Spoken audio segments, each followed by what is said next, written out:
The medieval era, often called the Middle Ages, was a time of kingdoms, castles, battles, and faith, stretching roughly from the 5th century to the 15th century. At the heart of Europe, where rivers met fertile valleys, small tribes grew into mighty realms. In this story of medieval history, we begin with the kingdom of Altheria, a land surrounded by forests, mountains, and rivers that provided both protection and prosperity. The peasants worked the fields, knights guarded the borders, and the nobles schemed within candlelit halls. Every medieval kingdom was a living organism, built on loyalty, feudal bonds, and the iron strength of knights sworn to their lord.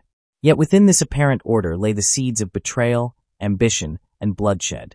Altheria's king, Aldemar the Just, was both beloved and feared, ruling with wisdom but surrounded by enemies eager to claim his throne. The medieval world was shaped by constant struggles between kings and vassals, between faith and power, and between survival and ambition.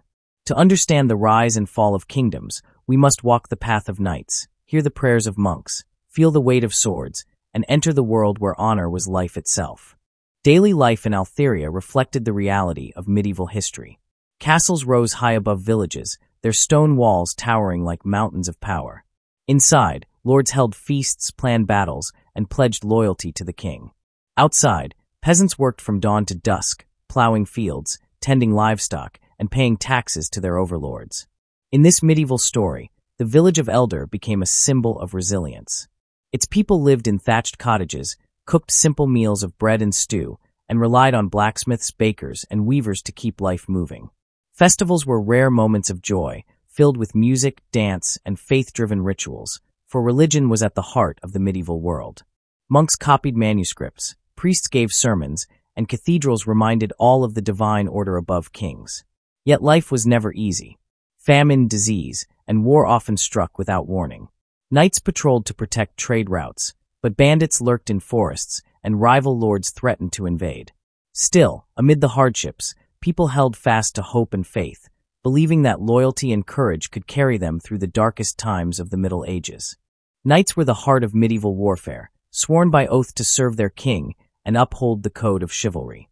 In Altheria, knights trained from boyhood, learning swordplay, archery, horsemanship, and honor. Among them rose Sir Edric of Ironvale, a knight whose valor became legendary. He was clad in steel armor, bearing a shield painted with the crest of a white hawk, a symbol of loyalty and vigilance.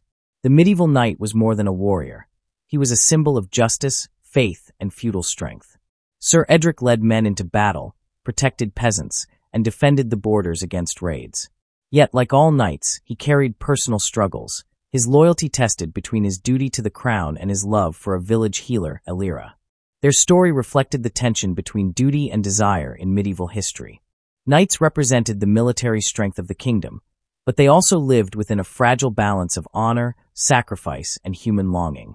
Every medieval battle won, every joust fought, and every oath sworn shaped the destiny of kings and the survival of kingdoms.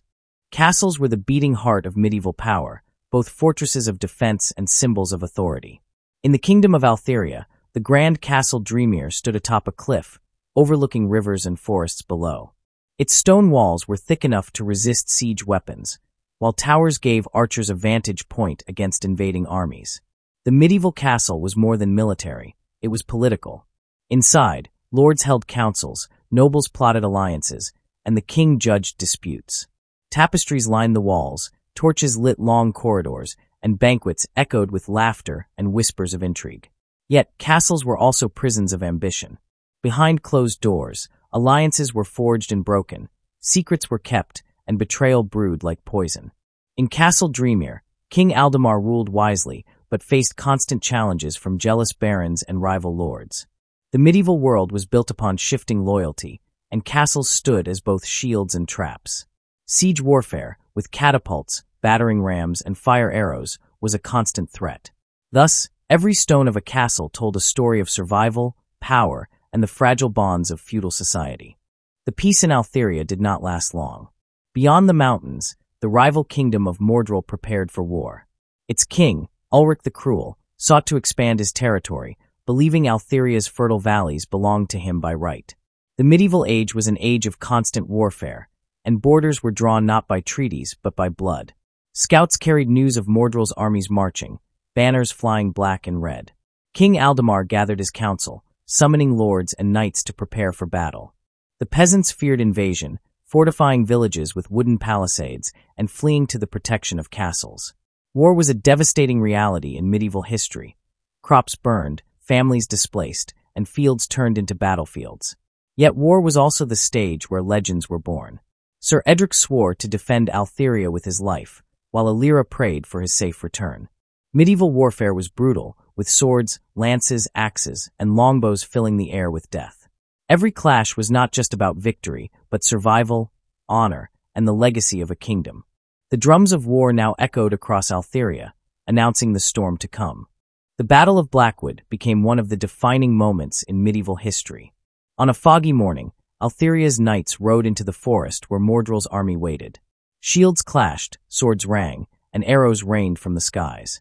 The ground shook with the charge of horses, and the cries of men echoed through the trees. Medieval battles were not only physical but psychological. Fear, courage, and loyalty determined the outcome as much as weapons. Sir Edric led a charge that broke Mordred's vanguard, his hawk banner flying proudly. Yet the cost was heavy. The forest floor ran red with blood, and the air was thick with smoke. King Aldemar himself fought at the front, proving that medieval kings were warriors as well as rulers. In the chaos, betrayal struck. A noble allied with Mordred turned against Aldemar, weakening Altheria's defense. Yet through sheer resilience, Altheria stood firm, forcing Ulric's army to retreat. The Battle of Blackwood showed the brutality and heroism of the Middle Ages, where loyalty could save kingdoms and betrayal could destroy them. Victory at Blackwood came at a price. Thousands lay dead, villages burned, and fields ruined. Medieval warfare left scars not only on land but on hearts. Widows mourned their husbands, children became orphans, and hunger followed in war's wake. King Aldemar faced the daunting task of rebuilding, while also punishing traitors who had betrayed him. Medieval justice was swift. Those who betrayed their oaths were executed, their lands given to loyal knights. Yet, amid the sorrow, stories of courage spread. Sir Edric was hailed as a hero, his name sung in ballads and remembered in taverns. Elira, too, became known as the healer who saved countless wounded knights, her compassion shining in a world of blood. Medieval history was not only about war and power, it was about resilience, faith, and human spirit. Altheria's survival became a symbol of hope, reminding all that even in the darkest of times, loyalty and courage could rebuild what was lost. The medieval world was ruled not only by kings, but also by the church. Cathedrals towered above towns, bells rang daily, and faith guided every decision of life. In Altheria, the church played a vital role in rebuilding after the war. Monks worked to preserve knowledge, priests offered hope, and bishops counseled the king. Religion in medieval history was both a comfort and a source of conflict. Crusades, holy wars, and disputes between kings and popes shaped the destiny of nations. In this story, faith bound people together, reminding them of divine order in the face of chaos. Pilgrimages, relics, and sacred rites gave meaning to suffering, while heresy and superstition sometimes fueled fear. The church was both spiritual and political, wielding immense influence. In Altheria, the Archbishop of Draemir became a trusted advisor to King Aldemar, ensuring that justice and mercy guided his rule. The medieval balance between crown and cross shaped kingdoms, reminding us that the Middle Ages were as much about belief as they were about battle. As years passed, Altheria rebuilt into strength once more. Castles rose stronger, villages thrived, and the memory of Blackwood became legend. Medieval kingdoms lived and died by the strength of their rulers, and Aldemar's reign was remembered as a golden age of justice, loyalty, and courage. Sir Edric grew older, his battles fewer, but his wisdom greater. He trained young squires, teaching them not only swordplay but honor, reminding them that a knight's true strength was loyalty. Elira, by his side, became a symbol of compassion, showing that love and healing were as powerful as steel. Medieval history was filled with such legacies, where men and women shaped the destiny of nations through courage, sacrifice, and faith. Altheria became a story told across lands, sung in ballads, and written in chronicles. The medieval age may have passed, but its spirit lived on through stories of kings and knights who stood against darkness and built the foundations of the world we know today. The story of Altheria is but one tale among countless in the vast tapestry of medieval history. Across Europe and beyond, kingdoms rose and fell, castles crumbled and were rebuilt, and and knights carved their names into legend. The Middle Ages were an age of contrasts, darkness and light, war and peace, cruelty and compassion. In this medieval story, we see how courage, loyalty, faith, and resilience defined an entire era. Though centuries have passed, the legacy of the Middle Ages endures in ruins, manuscripts, folklore, and traditions that still shape our modern world. Castles remain as silent witnesses, cathedrals as soaring testaments of faith, and stories of knights and kings as eternal reminders of honor and sacrifice. The medieval world may seem distant, yet its spirit still whispers through stone walls, ancient texts, and timeless legends. To remember medieval history is to remember the roots of our civilization, where courage overcame fear, loyalty conquered betrayal, and hope endured even in the shadow of war. Though peace seemed to return to Altheria, shadows still lingered in the corners of the kingdom. The traitor noble who had aided Mordril had been executed, yet whispers spread of others who still harbored disloyalty.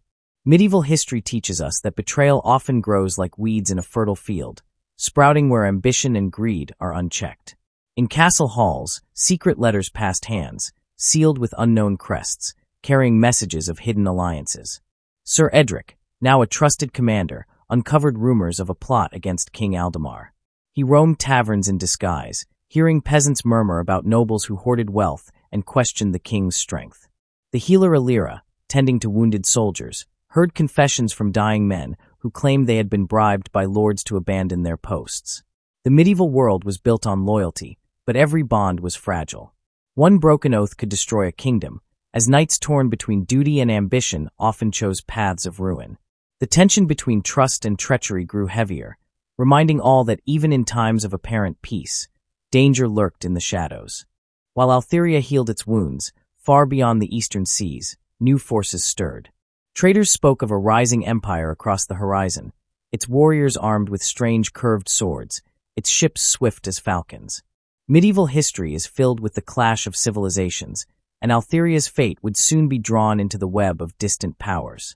The empire's envoys arrived at Draemir's gates, bringing gifts of silk, spices, and silver. Yet their smiles hid sharper intentions. King Aldemar welcomed them with courtesy, but Sir Edric distrusted their soft words. These foreign lords demanded tribute in exchange for peace, a price that threatened to reduce Altheria's independence. The medieval age was as much about diplomacy as it was about war, and kings often faced enemies who fought with ink as fiercely as with iron. Behind golden banners and velvet robes, the empire prepared for conquest, studying Altheria's defenses, its castles, and its weaknesses. For the first time, King Aldemar faced not only rival lords and neighboring kingdoms, but a foreign power seeking to test the strength of his crown. The storm came swiftly. Under the cover of night, foreign armies landed upon Altheria's shores, their ships torching coastal villages. Word reached Draemir, and soon the kingdom faced its greatest test.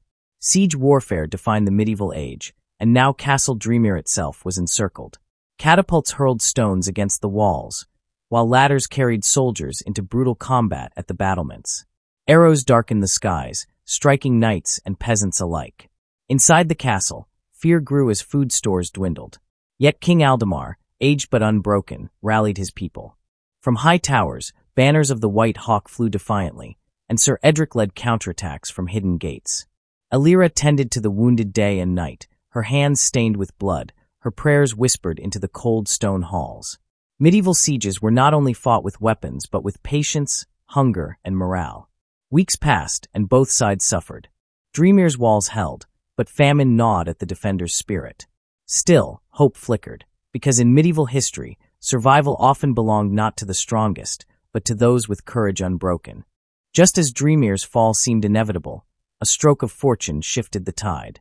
A hidden passage, forgotten beneath the castle, led to the enemy's camp outside the walls. Sir Edric, with a band of loyal knights, crept through the tunnels under moonlight, emerging behind enemy lines. With fire and steel, they struck the Empire's supply wagons, setting food and weapons ablaze. Chaos erupted, and the besiegers weakened as hunger and disarray spread. Medieval history is rich with tales of such daring raids, where cunning outweighed sheer strength. Inside Draemir, the defenders, emboldened by the sight of enemy fires, surged forth in a counterattack. The clash was fierce, steel ringing against steel, cries of men echoing into the night. Aldemar, though weakened with age, rode into battle himself, proving that a true medieval king was not merely a ruler but a warrior. The siege was broken, the invaders repelled, and Altheria stood once more, scarred but undefeated. Songs of victory spread, yet the scars of war cut deep into every heart, reminding all that peace was fragile and vigilance eternal. With the siege broken, Altheria entered what many called its golden years. Castles were repaired, villages rebuilt, and trade flourished across rivers and roads. Pilgrims and scholars visited Draemir, turning it into a hub of culture and faith. Monks copied manuscripts, nobles sponsored art, and Elira founded a healing house where peasants and knights alike found care. Medieval kingdoms often experienced such golden ages after great trials, but beneath the surface, tensions simmered. Nobles demanded greater power, peasants longed for lighter burdens, and foreign envoys still lingered at the edges of the realm. King Aldemar grew older, his beard now white as snow, and the question of succession haunted the kingdom. Sir Edric remained loyal, yet he too aged, passing his teachings to younger knights.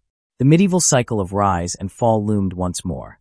Though Altheria thrived, all knew that prosperity was as fragile as glass, and one spark of betrayal or ambition could shatter the peace that generations had bled to earn. As centuries turned, Altheria's tale became legend. Chroniclers wrote of King Aldemar's justice, Sir Edric's valor, and Elira's compassion. Castles crumbled, kingdoms changed, yet the memory of Altheria endured in songs, manuscripts, and ruins scattered across valleys. Medieval history is a tapestry woven of such stories, of kingdoms forgotten by time, yet immortalized by the courage of their people. The White Hawk banner became a symbol of loyalty across lands, reminding rulers that power meant nothing without honor. Pilgrims who walked through Draemir's ruins whispered prayers to the spirits of its defenders. Children in distant villages still heard ballads of knights who rode under moonlight to save their king. The medieval world has long ended, but Altheria's spirit lives on, etched in the stones of fallen castles, carried in the echoes of church bells, and remembered in every tale where courage overcame betrayal. For this is the gift of medieval history, to teach us that honor, loyalty, and faith are eternal, even when kingdoms fall.